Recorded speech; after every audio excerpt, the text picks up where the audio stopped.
If you do your work right, if you do it with passion, people will notice that and they will tell someone else, and then it will grow quite fast into kind of a snowball where people tell each other that this is the place to go. And I moved to UK about 14 years ago. I wasn't into fitness or training, nothing at all by that time. I actually, in the school, I used to hate PE, and I was more kind of a student council person, more of a geek. I got into fitness when I lived in Manchester, maybe a year or two after I moved to UK. That was the first time I actually stepped my foot in the gym. I'd never been before, and it was quite intimidating at first, but slowly I kind of got into it, and then because I was still quite young at that time, 22, 23 years old, the physique started changing quite fast, because obviously when you just start training, it changes quite quickly at first and then slows down later. So I've seen results, and that kind of got me roped into it to do more and more and work on myself a little bit more. So because my physique changed quite a bit, a lot of people thought that I kind of already am a PT or personal trainer. I didn't want to be a PT at that time at all. Massage actually was something that attracted me to help people, because it's rewarding in the sense that you get results straight away. I can be quite impatient sometimes. So it was either I was going to be a PT or a sports massage therapist, because I enjoyed the anatomy side of things and how the body works and moves, and both of them cover it pretty much. So I went with a sports therapy first. Me and Ste met 10 years ago, more than 10 years ago. I was still living in Manchester. That was when I already got into fitness. I think that's kind of similar interest brought us in together. And we didn't work anything in the fitness industry at that time. And Ste was working as a project manager in Liverpool, and he hated that job. He wanted to become a personal trainer himself, but from the very start, he said he doesn't want to work for any gyms. He wanted to do it for himself. At first, we actually didn't have a studio, and he's become a PT, and he started training. I was working at Trampoline Park just over the road here, so I arranged with the Trampoline Park when the Trampoline Park is closed, so that he can use the place to train his clients, do more functional type of training. Once he's built up more kind of clientele, decided to open the studio. Yeah. Ste actually found FitAsylum first. He was been doing personal training only, and I was doing sports massage only. But we got quite a lot of clients, and we couldn't really fit around everyone in the times that we wanted to. So he decided to become a sports masseuse himself, and that's when I kind of thought I'll go into personal training after he finishes sports masseuse course. But he done the sports massage therapy course with FitAsylum. That's how I kind of knew they're good, so I thought I'll just go with them. And then afterwards I've done a level 4 sports massage with FitAsylum again, because I really enjoyed the first course on personal training. I can't remember the names. it feels like it's been ages, but I can remember that everyone was really friendly and supportive whenever. It was around COVID times, so a lot of it was done online, and some of it obviously meet in person for like assessment days and all that. So even online, it felt like you still work together with the group, even with other people who were training at the time. So yeah, the tutors were great. As I said, I can't remember the names, I can't remember the faces, but and I can remember how welcoming they were. They were so helpful with anything you wanted to ask, or if you had any trouble doing anything, there's always, they would answer quickly as well. So it was good experience, even though it was all mixed and half online, half in person. I really made you appreciate the in-person days more so as well. And I think you would kind of in your head, you build up some questions and everything you have before you go in and meet them live. So yeah, I think level 4 in sports therapy focus more on injury management and being more specific with the massage, like what techniques you use and what muscles you focus on to treat someone with specific injuries. So I quite really enjoyed that because it's more insight. Also, even though anatomy was covered in level 3, it was nice to kind of refresh yourself and, to be fair, go deeper into anatomy, into the smaller muscles, how they work, into level 4. So that kind of pushed me to do more and obviously allowed me to even advertise to my clients that I can do more now. So people with different injuries start coming in for massages rather than just more kind of maintenance. Level 4 obviously deepen the knowledge and about how the body moves and how it's supposed to work, but at the same time reignite the fire and it will make you want to learn even more and more. So after that I went on to do more kind of CPD type of training as well, like electrotherapy and cupping and all that, to just have more complementary sides.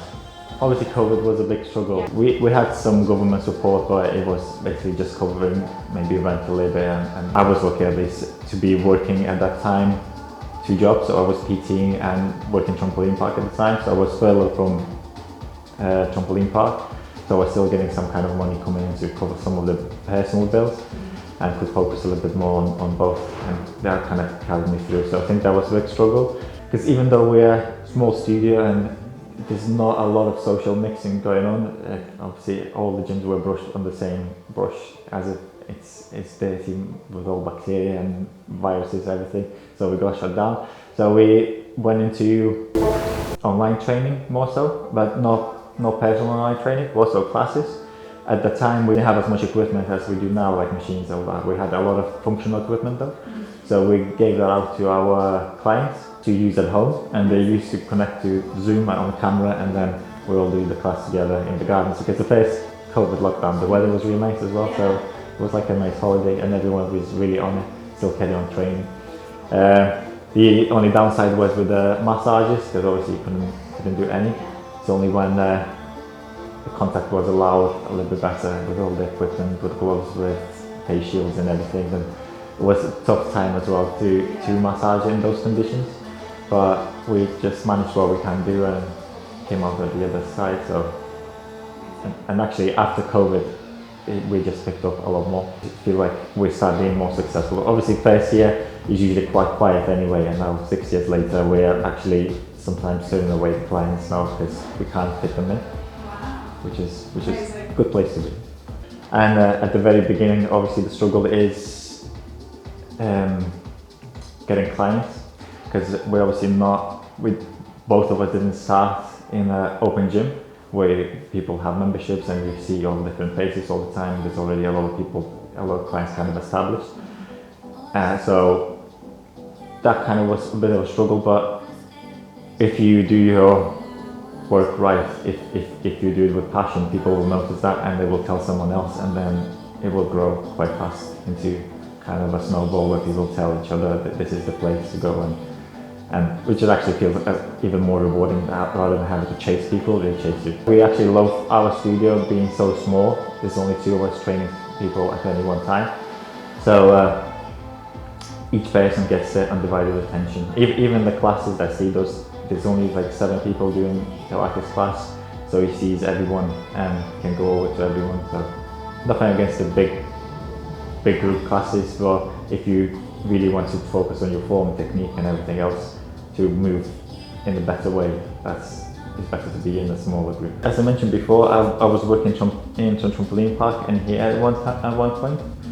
I was managing Trampoline Park, working first full time, and then anytime days off I had from there, and then evenings and mornings before I started my shifts there, I used to come here, do massages or some PT sessions slowly as well. It was really hard at first, to be fair, especially while working in Trampoline Park and here. And because I was in managing position in a Trampoline Park, that wasn't just I've done my shift there and that's finished. I constantly get messages from staff and asking to change shifts or something else coming up, and so it was a really mentally draining. So actually working in the sessions here or in a sports massage would give me kind of a break from that. So with it being so different, it kind of helped in a way. And then, so I was working 7 days a week basically already then. And then I reduced my hours in the Trampoline Park because this was taking over a little bit more. So, and those slots kind of filled up quite fast. And eventually I had to leave that job to come here. But I was still working 7 days a week throughout that time. And I think I started taking a day off only just middle of last year, so something like that. At first I was taking Thursdays off because I thought it was my quietest day, so I just want to keep everything else filled. But you reach the point where the clients will just come whatever times they go. That's I think the cue for you to just pick a day at least one day and have it off. But it took maybe 4 years to work. When you work for yourself, it doesn't really feel like you're not having a day off though, so it depends what you do. Even now, if someone asks for a session or something and I really can't fit them in anywhere else where it fits with them, I probably would come in on a Sunday when it's supposed to be my day off and still do it if it's really necessary for them. So today it's day off where there's a lot of admin going in the background, or sometimes there's a lot of kind of little bits of maintenance I need doing around the gym, so just kind of needed to set the day for it, otherwise the things might pile up and you just can't get through everything. Last September we became a limited company as well, so it takes some pressure off because we both were self-employed. Now we're both directors of the company, so it takes some pressure off maybe with the accountancy stuff because we have to hire an accountant for that. So we slowly start delegating a little bit more stuff, which probably we should do more than we do now. But we're very specific about what we do, so it's really hard to find sometimes someone who will do it the way you like it. So yeah. But there's a lot of going on in the background, definitely. And for anyone who comes into the industry, I would just expect that there's a lot of work after work or before work. And no, it's 24/7. Because even that client, they might message you in the middle of the night saying, "Oh, I'm not feeling well and need to rearrange the sessions." And so you look at that then and see how it affects their plans, how long they're going to not be training and stuff like that. So you start thinking about things like that. We've been open over 6 years now, so it just shows that we're still here and we both still love it just as much as we did on the first day. If anything, we love it even more now because we get a lot more people coming and interested. So there are some hard days where you're tired, but people just carry through that day and it just goes fast. I find that each client is like my own little project, and I want to take them to one point to another point to make them as good as at least myself. Another thing is being so small, people don't feel as intimidated as well, again, to do mistakes while they train and actually show us how they squat, for example, so we can correct them a bit easier and give them, again, undivided attention. Every other day with clients, when they achieve small results, that's what makes me proud. When someone comes out of the massage and they come in with pain and they come out completely different person. Sometimes they come in and you can tell they're stressed because they might be even rude to you, but you know it's not nothing personal, but it's easy to take it personal, but you just don't. And then when they come out of the massage room, it's just a completely different person. So these little moments that make you proud because you know you made a difference in their day. So everyone asks that question, how do you manage just being almost together 24/7? But it's different when we are with clients, because you could be standing here and I'm literally 2 meters away, but we're not together, if that makes sense, because our attention's on our clients. So sometimes we might spend all day not even speaking to each other unless it's just 1-2 words that we need to kind of convey some information to each other, but that's about it. So it doesn't feel like we are working together all the time. We're both good at different things. So I'm better at all like maintenance type of things and looking after the machines and everything else. He's better more at the admin stuff. So that works quite well. And then obviously working alongside, we see each other every day. And we even have breaks in different times as well. So it's always busy with something, I'll be free, and then other way around.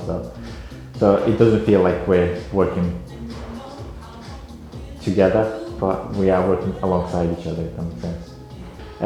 Every day I have at least an hour where I kind of wind down, but sometimes the wind down is watching something on the telly but still sitting on the exercise bike and still got equipment at home. Just try and do my own fitness, cardio and whatever that can sometimes fit in a day.